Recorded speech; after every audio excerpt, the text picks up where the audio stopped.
Queremos que el Señor aumente nuestra fe aquí en María Evangelizadora Radio, un pedacito de cielo en tu hogar. Nos complacemos en presentar Crece en tu fe con nuestro hermano Américo Tejada. Que nunca olvide tus promesas.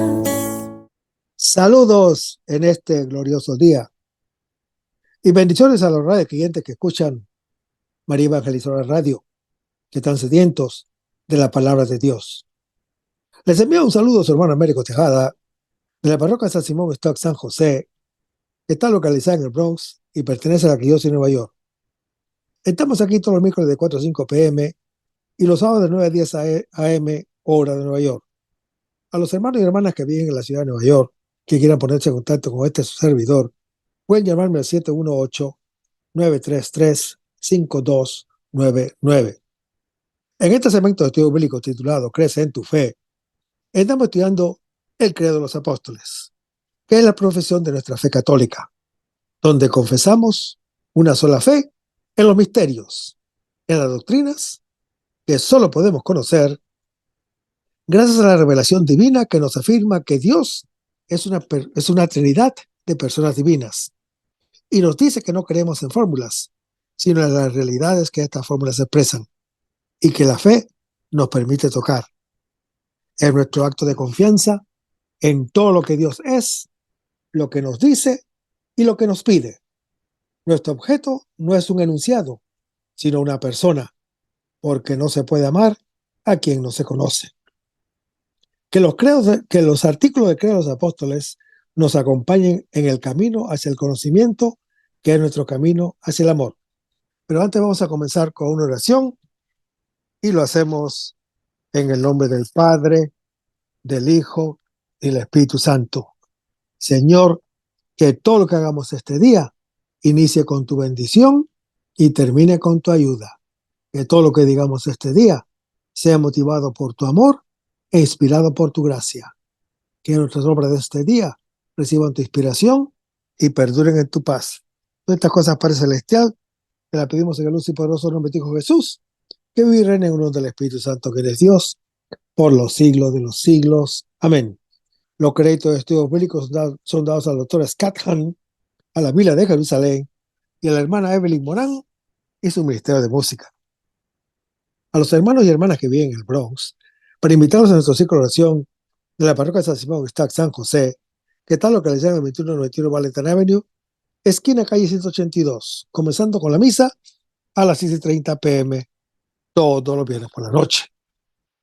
Para anunciarles que también tendremos una misa de sanación el segundo viernes de cada mes a las 6:30 p.m., donde se impartirá el sacramento de la unción de los enfermos y también se orará por ellos. Así que traigan todos sus enfermos o vengan para orar por ellos. Habrá acceso para personas en silla de ruedas. También tendremos una hora santa con la exposición del Santísimo, todos los jueves de 7 a 8 p.m. Así que están todos invitados. En el segmento anterior decíamos que da la impresión que el credo exige de nosotros, una y otra vez, la fe en cosas que no se pueden demostrar. A los paganos les parecía una locura que los cristianos venerasen a un hombre. Les parecía el colmo del absurdo que venerasen a un hombre crucificado, que había sufrido el castigo más humillante por orden de un gobernador romano de escasas dotes. No obstante, hermano que me escuchas, esos eran los misterios que confesaban los cristianos cada vez más que se ponían en pie para recitar el credo. Afrontaban los temas más complejos y hablaban de ellos no con vaguedades, sino con una precisión cada vez mayor. No hablaban del Señor Jesús como de un sabio maestro. De hecho, no repetían ninguna de sus máximas. Tampoco hablaban de Él como de alguien que obró milagros. Solo hablaban de Jesucristo y de Jesucristo crucificado. como lo dice 1 Corintios capítulo 2, versículo 2 en adelante. Hermanos, el centro de la predicación paulina es Cristo y Cristo en la cruz, puesto que la fe, más que basarse en la sabiduría humana, tiene en la cruz y en la potencia divina su solidez inalterable. El apóstol San Pablo recuerda a los corintios sus experiencias personales. El fundar esa comunidad de creyentes después de Atenas pasó a Corinto, y tal vez debido al poco éxito de su ministerio en aquella metrópoli griega, lo mismo que a otras tribulaciones que es imposible precisar, llegó a Corinto. Dice que llegó débil, llegó tímido y tembloroso, también descrito así en Hechos capítulo 17. Hermanos, el apóstol San Pablo debió haberse sentido muy débil cuando llevó el evangelio por primera vez a una ciudad griega brillante, acostumbrada a la esclavitud y a la inmortalidad. Nosotros experimentamos los mismos sufrimientos o los mismos sentimientos en la evangelización del mundo moderno. Es importante prepararse, pero ¿qué entendemos por prepararse? Es saber cómo presentar el mensaje, que es menos importante que haber hecho la experiencia del mensaje. El apóstol San Pablo nos invita a aceptar el misterio de la cruz y a encontrar en ella la fuerza del Espíritu Santo, que son los milagros y los signos del Espíritu Santo, y que se encuentran con la fuerza de la oración y del sufrimiento. Hermanos, el Espíritu Santo solo se comunicó después de la agonía y de la muerte de Jesús. Pero en el Espíritu Santo podemos esperarlo todo. Hermanos, las curaciones y milagros de nada sirven, pues el diablo los utiliza para sus propios fines, sino confirman la fe en aquel que actúa por medio de los humildes.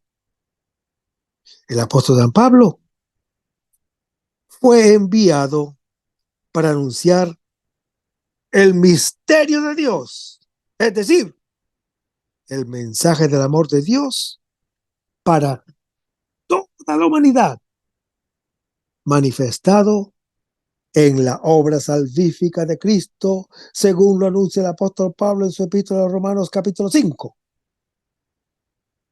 El apóstol San Pablo dejó a un lado todo prestigio de palabra o sabiduría, según lo anuncia 1 Corintios capítulo 1.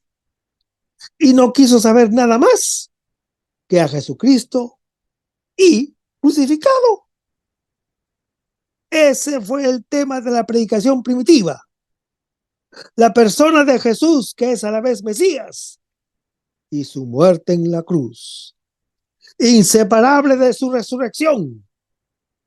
Es como la síntesis de todo el evangelio. La fe, pues, de los corintios se fundó en la palabra de la cruz, que es una locura para los que se pierden, pero para los que se salvan, es más, para nosotros los creyentes, es fuerza de Dios, según lo anuncia el mismo apóstol Pablo en su primera epístola a los Corintios capítulo 1. A su mensaje, el apóstol San Pablo lo llama mi palabra y mi proclamación.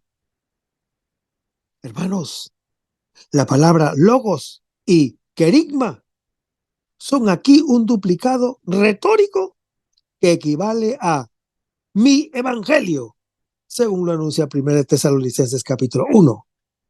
Y cuando dice mi palabra y mi proclamación,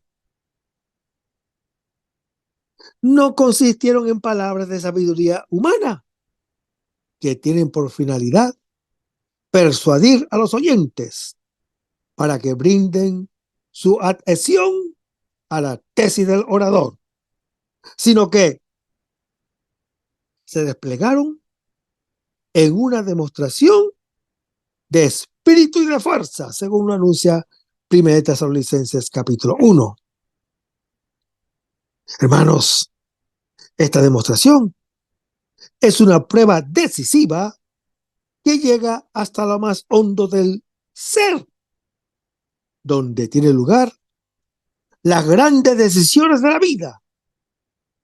Esta demostración, hermano que me escuchas, de la que el apóstol San Pablo es solamente un instrumento, tiene como primer origen al Espíritu Santo y a la fuerza de Dios, que quiere salvar a los creyentes mediante la locura de la predicación, según lo anuncia 1 Corintios capítulo 1. Gracias a la acción poderosa del Espíritu Santo, que penetra hasta las profundidades más íntimas del alma, nació en los Corintios la fe en Cristo Jesús crucificado, que es fuerza de Dios y sabiduría de Dios, según lo anuncia 1 Corintios capítulo 1.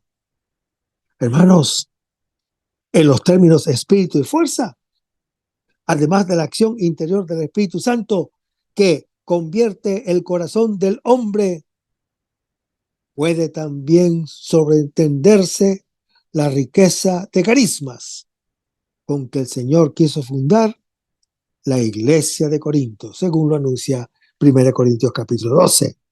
Siendo así, hermano que me escuchas, vuestra fe, concluye el apóstol, en una antítesis vigorosa. No está cimentada en sabiduría de hombres, sino en fuerza de Dios. Y fue así como sobrevivieron los marcionistas. Eliminaron de los evangelios las partes más molestas y la debilidad de su mensaje acabó con ellos. Los gnósticos racionalizaron cualquier aparente paradoja y murieron por falta de trascendencia. Los docetistas, los arianos y tantos otros se extinguieron no a resulta de la persecución, sino de la anemia de sus incrédulos defensores. Hermanos, la iglesia de los credos, por su parte, fue perseguida y condenada a muerte, y aún así ha perseverado, ha sobrevivido y ha triunfado, porque la iglesia rinde culto a Cristo, o la iglesia que rinde culto a Cristo es una con Él, es como Él y le conoce. Los concilios suelen representar el inicio de la solución a una crisis concreta de la iglesia, pero por desgracia las reformas raras son rápidas. Un credo no es una panacea, y los obispos que vencían en la sala del concilio no siempre regresaban a sus sedes en calidad de héroes. Aunque en Nicea triunfaron los argumentos ortodoxos, la herejía ariana apenas salió derrotada Muchas autoridades de la Iglesia y el Estado siguieron siendo arianos y continuaron promoviendo su causa. La herejía se fue contagiando y adoptó muchas formas semiarianas que aludían o eludían la censura sin dejar de perpetuar el error. En la generación que siguió al concilio, algunos teólogos comenzaron a reformular los antiguos argumentos arianos. En lugar de oponerse a la coeternidad o a la coigualidad del Padre y del Hijo, dirigieron sus argumentos contra la divinidad del Espíritu Santo. Como movimiento, la moda no fue demasiado cohesiva y nunca dio lugar a un paladín tan avispado como Ario, aunque uno de sus primeros defensores, Macedonio, llegó a ser nombrado obispo de Constantinopla. No suscitaba mucho afecto y ocupó el cargo por poco tiempo antes de que el emperador lo destituyera. Hermanos, el fenómeno era conocido en cada región con un nombre distinto, por lo que los padres ortodoxos agruparon a sus seguidores bajo la categoría de neumatomacos, que significa adversarios del Espíritu Santo.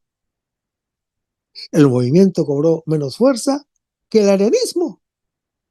Puede ser que a sus potenciales aliados les disaudieran las palabras del Señor Jesús, cuando él dice: a cualquiera que diga una palabra contra el Hijo del Hombre, se le perdonará, pero el que hable contra el Espíritu Santo, no se le perdonará ni en este mundo ni en el venidero, como está en Mateo capítulo 12, versículo 32.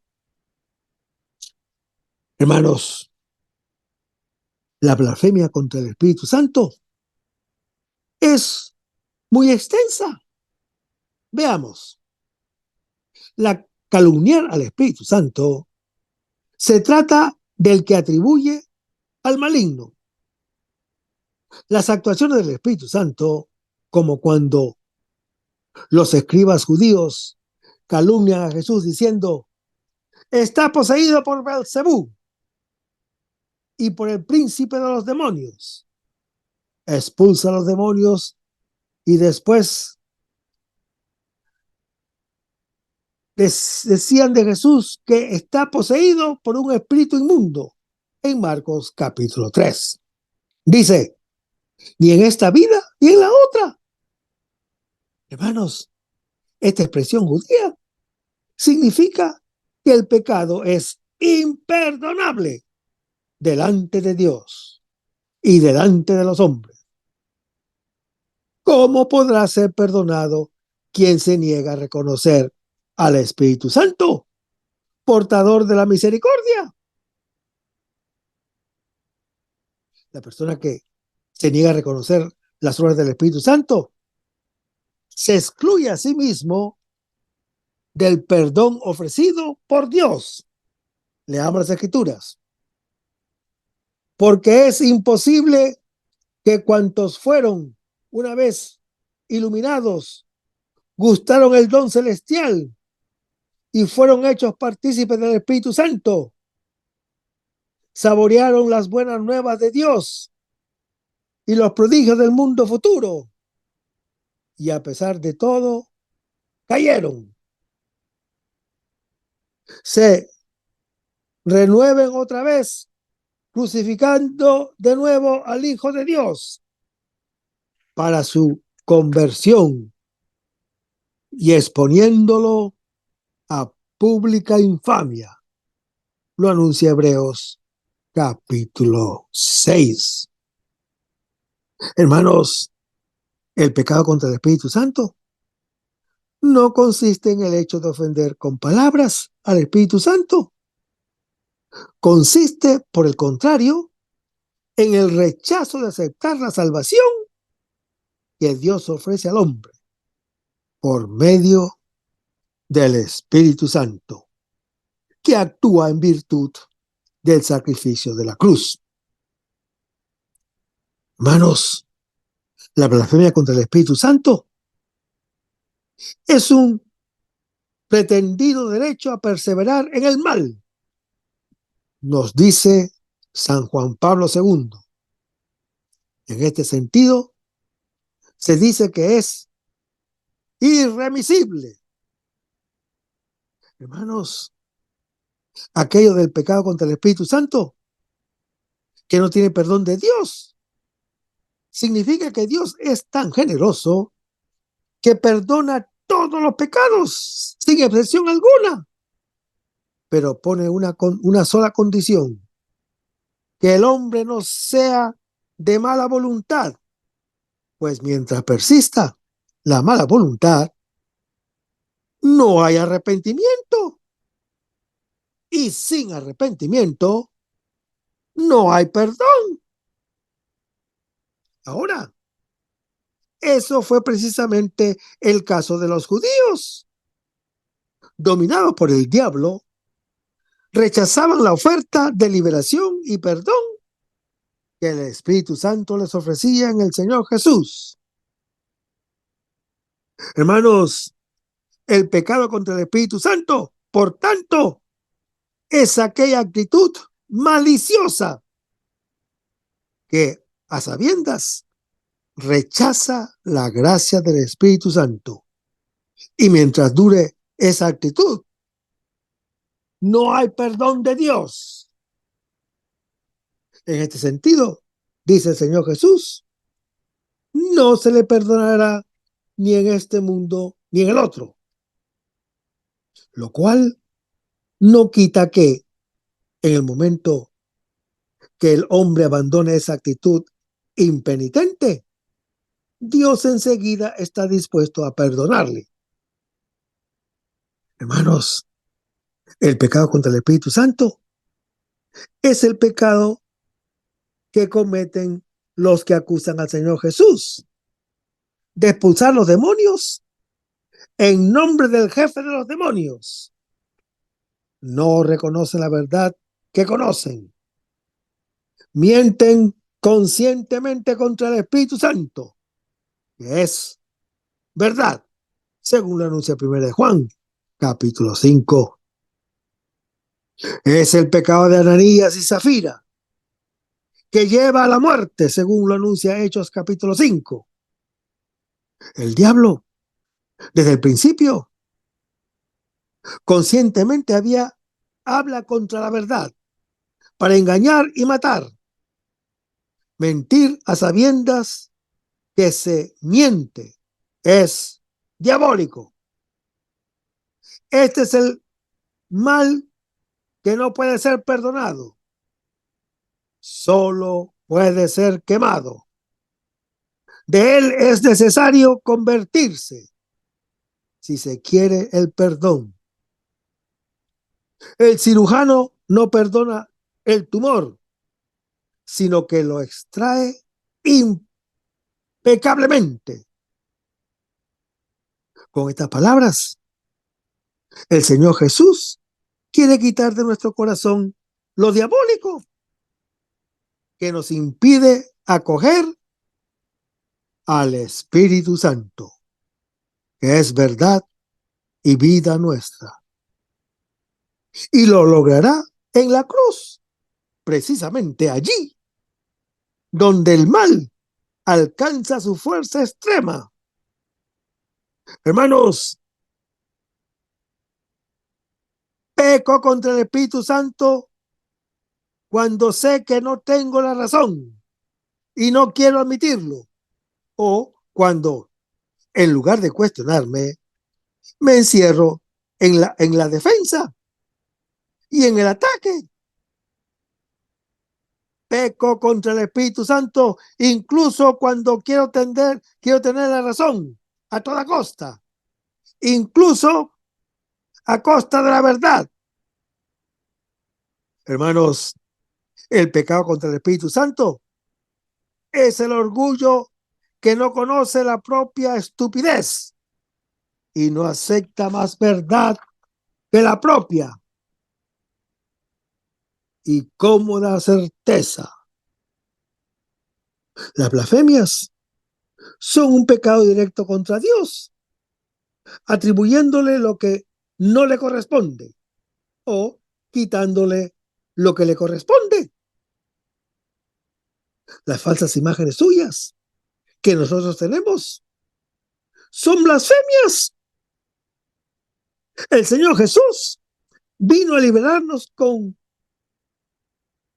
su blasfemia, que nos presenta a un Dios que es amor y ternura infinita, que perdona y muere en la cruz por los pecadores, según lo anuncia el evangelista Marcos en su capítulo 2. Hermanos, la blasfemia imperdonable es no reconocer que Dios en el Señor Jesús es gracia y perdón, intentando vivir de la propia justicia y de las propias justificaciones. La blasfemia contra el Espíritu Santo es la pérdida de la fe, la apostasía después de la iluminación del Espíritu Santo, según lo anuncia Hebreos capítulo 10.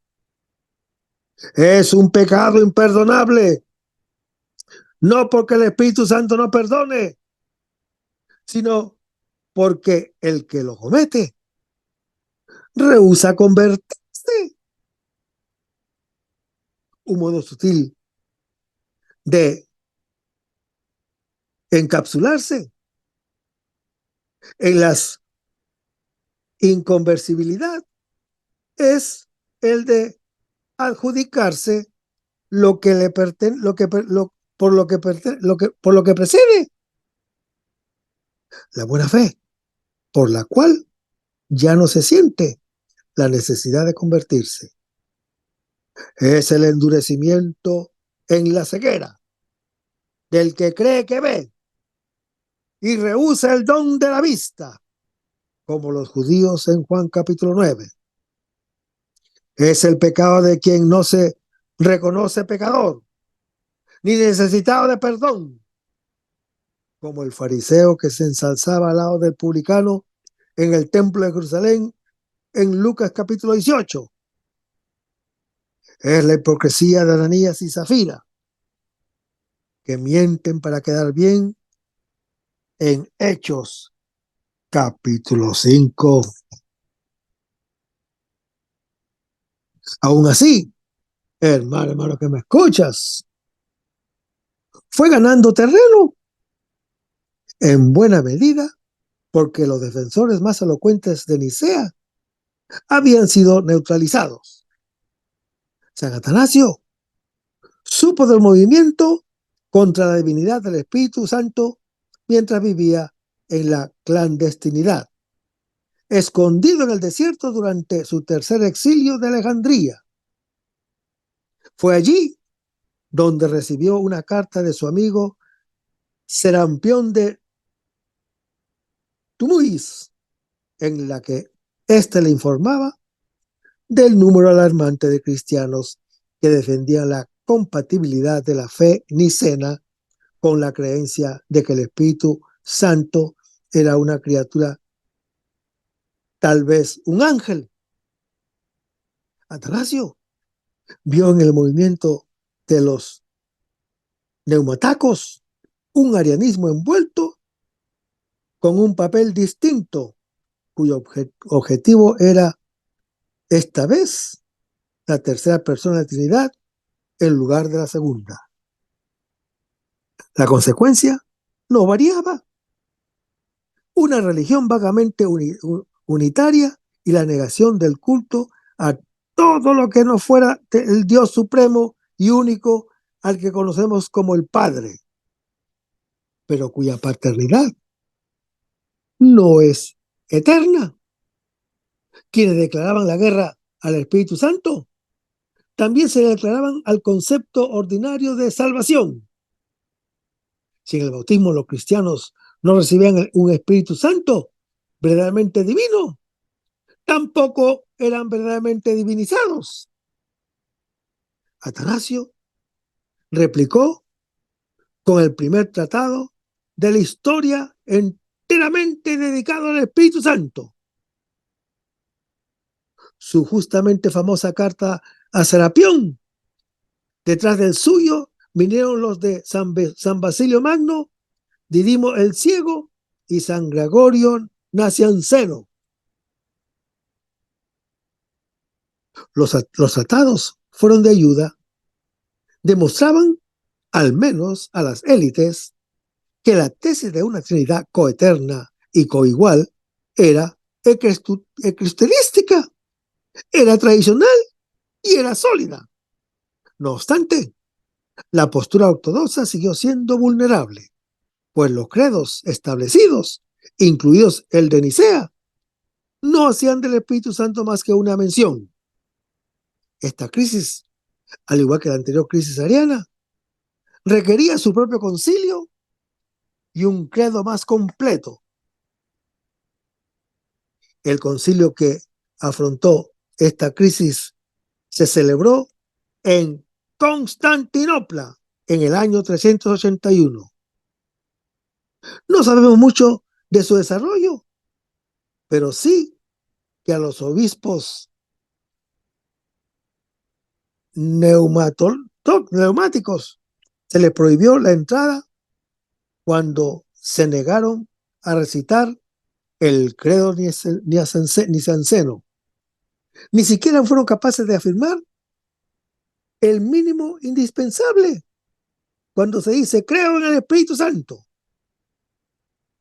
El credo niceno original no decía nada más y concluía ahí con cierta brusquedad. Hermanos, el Concilio de Constantinopla, liberado por el padre oriental más respetado, que fue San Gregorio el Nacianceno, amplió el artículo relativo al Espíritu Santo para dejar perfectamente claro que este es divino. Creo en el Espíritu Santo, Señor y dador de vida, que procede del Padre y que con el Padre y el Hijo reciben la misma adoración y gloria, y que habló por los profetas. Hermanos, el Espíritu Santo, al igual que el Señor Jesús, y que Yahweh en el Antiguo Testamento es Señor. El Espíritu Santo, al igual que las otras personas divinas, hace lo que solo Dios puede hacer. Da la vida. Lo puede leer en Deuteronomio capítulo 32. Por lo tanto, hermano que me escuchas, el Espíritu Santo goza de todas las prerrogativas que pertenecen exclusivamente a Dios, como el Padre y el Hijo. Con el Padre y el Hijo, el Espíritu Santo recibe una misma adoración y gloria. Por audaces que sean las adiciones a la fórmula nicena, cada afirmación posee un fundamento rigurosamente cristurístico. San Pablo llama Señor y Espíritu, lo llama en 2 Corintios capítulo 3, y habla de él como glorificado y glorificador. El propio Señor Jesús revela que el Espíritu Santo es dador de vida, como está en Juan capítulo 6, versículo 63. Hermanos, en este pasaje bíblico, donde el Señor Jesús termina su discurso eucarístico, en el cual muchos de sus discípulos lo abandonan, y conociendo al Señor Jesús en su intención, que sus discípulos murmuraban de esto, les dijo: esto los escandaliza. El evangelista San Juan percibe que los pensamientos de los discípulos no escapan al conocimiento sobrenatural del Señor Jesús. Jesús ha hablado de sí mismo como el pan bajado del cielo. Comer su carne y beber de su sangre nos hace vivir de su amor por el Padre y los creyentes. Ahora, cuando se ha revelado plenamente, pide la adhesión a su persona y choca con el muro de la incredulidad, no solo entre los judíos, sino también entre los discípulos. Todos han quedado sumidos en una crisis que lleva a muchos a alejarse de él. Hermanos, el don de Dios y la incredulidad del hombre tienen una historia antigua que tiende a repetirse, sobre todo ante aquel don supremo que es el don de sí. Tanto la caída de Adán en el paraíso como la de Israel en la tierra prometida es la incredulidad en la presencia del don. El Señor Jesús, después del ardiente entusiasmo que había despertado al principio, ha acabado por decepcionar las distintas expectativas mesiánicas. Más que un hecho rigurosamente histórico, el episodio constituye una seria amonestación a la comunidad de creyentes. Cualquiera puede sentirse fascinado por sus obras, sin por ello sentirse comprometido a acoger su persona y puede, en consecuencia, caer en la apostasía, alejándose de él. Justamente entre los 12 apóstoles se desliza serpenteante la figura diabólica de la traición. Judas Iscariote personifica para la comunidad la rebelión última, oscura y amenazadora de la incredulidad. Hermanos, el texto tiene el tono de un denso diálogo entre el Señor Jesús y los suyos, puestos en crisis por el hecho de que el pan de que se vive es su carne entregada por la vida del mundo. La salvación del creyente pasa por la cruz del Hijo del Hombre. Ni siquiera el apóstol San Pedro ha podido aceptarla según Marcos capítulo 8, y ninguno de los discípulos la han entendido según Lucas capítulo 9. El mismo escándalo que las predicciones de su pasión provocaron en los discípulos produce en nosotros el misterio de la Eucaristía, puesto que comer su carne y beber su sangre nos asimila a él, y tal escándalo es doble. Por otra parte, el Señor Jesús no materializa nuestros sueños mesiánicos y más bien pone patas arriba todo nuestro mundo. Y por otra, nosotros estamos precisamente llamados a ser como Él, tanto para los judíos como para nosotros, tanto para los discípulos como para los 12 apóstoles. La cruz representa la máxima frustración contra la imagen de un Mesías glorioso que ostenta y ejerce un poder absoluto sobre todo y sobre todos.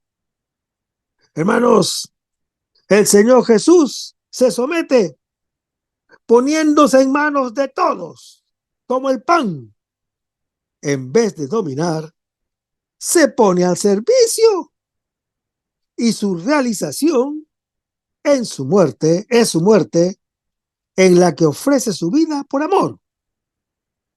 Hermanos, la carne del Hijo del Hombre que nos escandaliza y de qué manera, lejos de contradecir su origen divino, constituye su más clara y radical manifestación como don de amor. Salvación de toda carne. Dice, el espíritu es el que vivifica, la carne de nada sirve.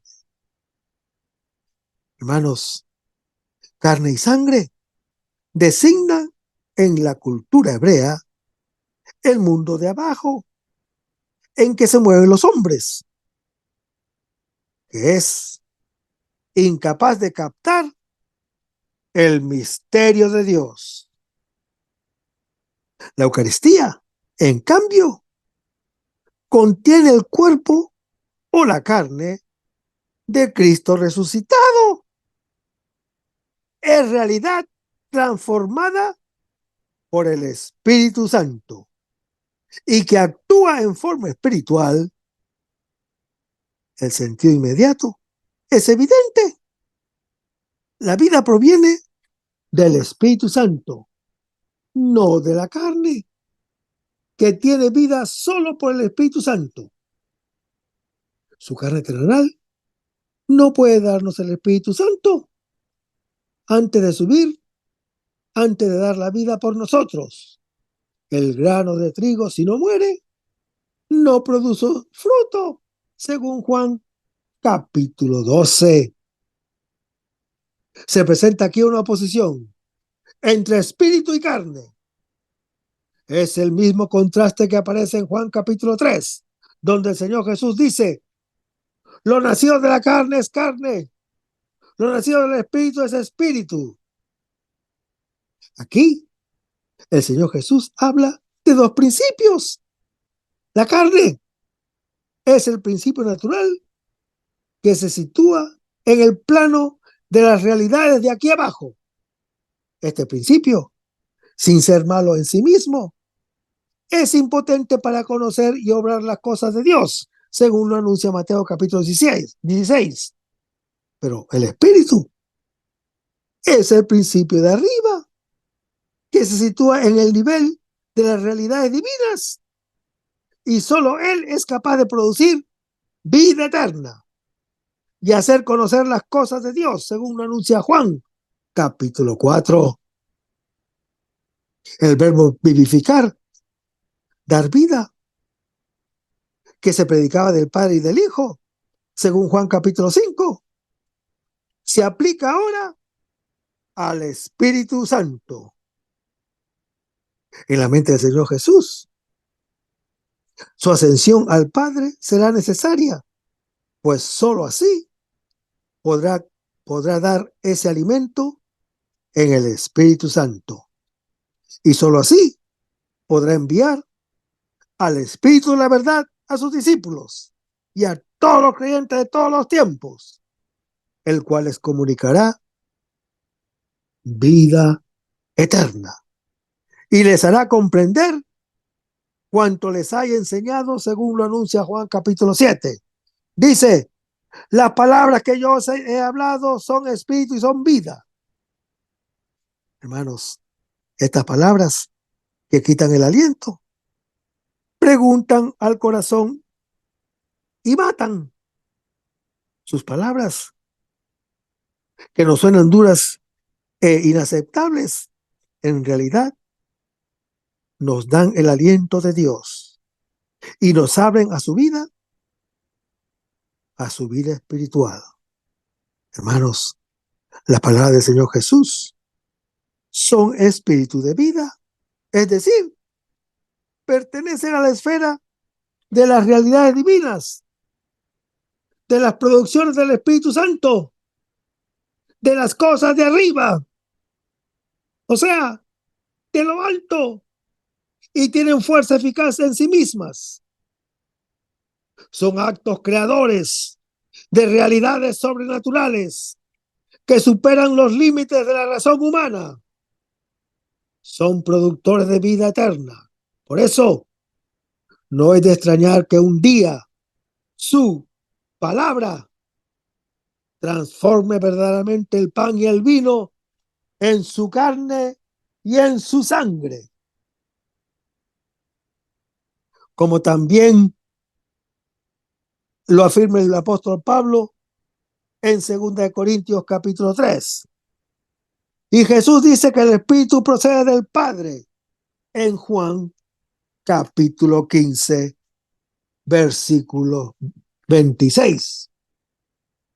Hermanos, este Espíritu Santo, como es enviado por el Padre, también es enviado por el Hijo. Es el don que Jesús nos dará en su glorificación, cuando derrame sobre los creyentes su amor recíproco con el Padre, según lo anuncia Juan capítulo 19. El Padre, que es el origen del Hijo, es principio de amor. El Hijo de Dios es respuesta a ese amor. Por eso se dice que el Espíritu Santo viene del Padre. Este contexto nos ofrece un dato más. El Espíritu Santo, que procede del Padre según Juan capítulo 14, vendrá, pero no será enviado solamente por el Padre, sino que también será enviado por Jesús. Porque aquí el Señor Jesús dice, cuando venga el Paráclito que yo les enviaré. Hermanos, el Espíritu de la verdad testimoniará a los discípulos quién es el Señor Jesús, según lo anuncia Juan capítulo 16, y les dará a conocer a ellos el Hijo de Dios y el Padre Celestial. Hermanos, el Espíritu de la verdad vendrá a dar testimonio del Señor Jesús. Jesús habló al mundo, dio testimonio de sí mismo en Juan capítulo 8 y probó la veracidad de su revelación mediante obras que nadie había hecho. Pero el mundo no creyó. Antes bien, odió a Jesús y a su Padre, y odia y persigue a los discípulos. Con esta actitud, el mundo se ha hundido en el pecado, mas todo acabará en este sombrío estado de rechazo que el mundo hizo del Señor Jesús y de su Padre Celestial, y este aparente triunfo del mal será un triunfo del mal de ninguna manera. El Espíritu de verdad, el Paráclito, llamado a estar al lado de los discípulos y de todos los creyentes de todos los tiempos, más aún, que habita en el corazón según lo anuncia Gálatas capítulo 4, que viene del Padre y que el mismo Señor Jesús enviará, llevará a cabo una misión de testimonio en favor del Señor Jesús, que será consiguientemente para condenación del mundo. Hermanos, el Espíritu Santo es el gran testigo de Jesús.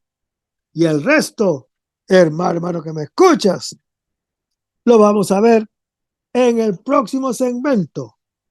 Manténgase en sintonía. Vamos a despedirnos con una oración y lo hacemos en el nombre del Padre, del Hijo y del Espíritu Santo. Señor Jesús, ayúdanos a conservar el fervor espiritual, la dulce y confortable alegría de evangelizar, incluso con aquel semblante lágrimas, como Juan el Bautista, como lo hicieron los apóstoles Pedro y Pablo y los otros apóstoles, y también esa gran multitud de evangelizadores que se han sucedido a lo largo de la historia de la Iglesia Católica, con un ímpetu interior que nada ni nadie sea capaz de extinguir. Señor Jesús, que sea esta la mayor alegría de nuestras vidas entregadas al Evangelio.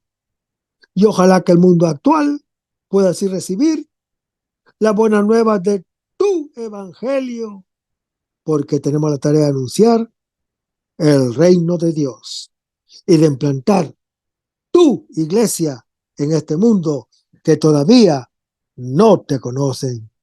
Todas estas cosas, Padre Celestial, te las pedimos en el dulce y poderoso nombre de tu Hijo Jesús, que vive y reina en unión del Espíritu Santo, quien es Dios, por los siglos de los siglos. Amén. Hasta el próximo segmento. Que el Señor nos bendiga. Aumenta mi fe, Señor, aumenta mi fe. Aumenta mi fe, Señor, aumenta mi fe. Que nunca olvide tus promesas, que nunca olvide tus palabras, que Él lo crea, que no lo dude jamás. Tu palabra me dice: todo el que pide se le dará, y el que toque a la puerta se le abrirá. Todo es posible para ti, Señor. Aumenta mi fe, Señor, aumenta mi fe. Aumenta mi fe, Señor, aumenta mi fe. Aumenta mi fe, aumenta mi fe. Aumenta mi fe, aumenta mi fe. Aumenta mi fe, aumenta mi fe. Aumenta mi fe, aumenta mi fe, Señor.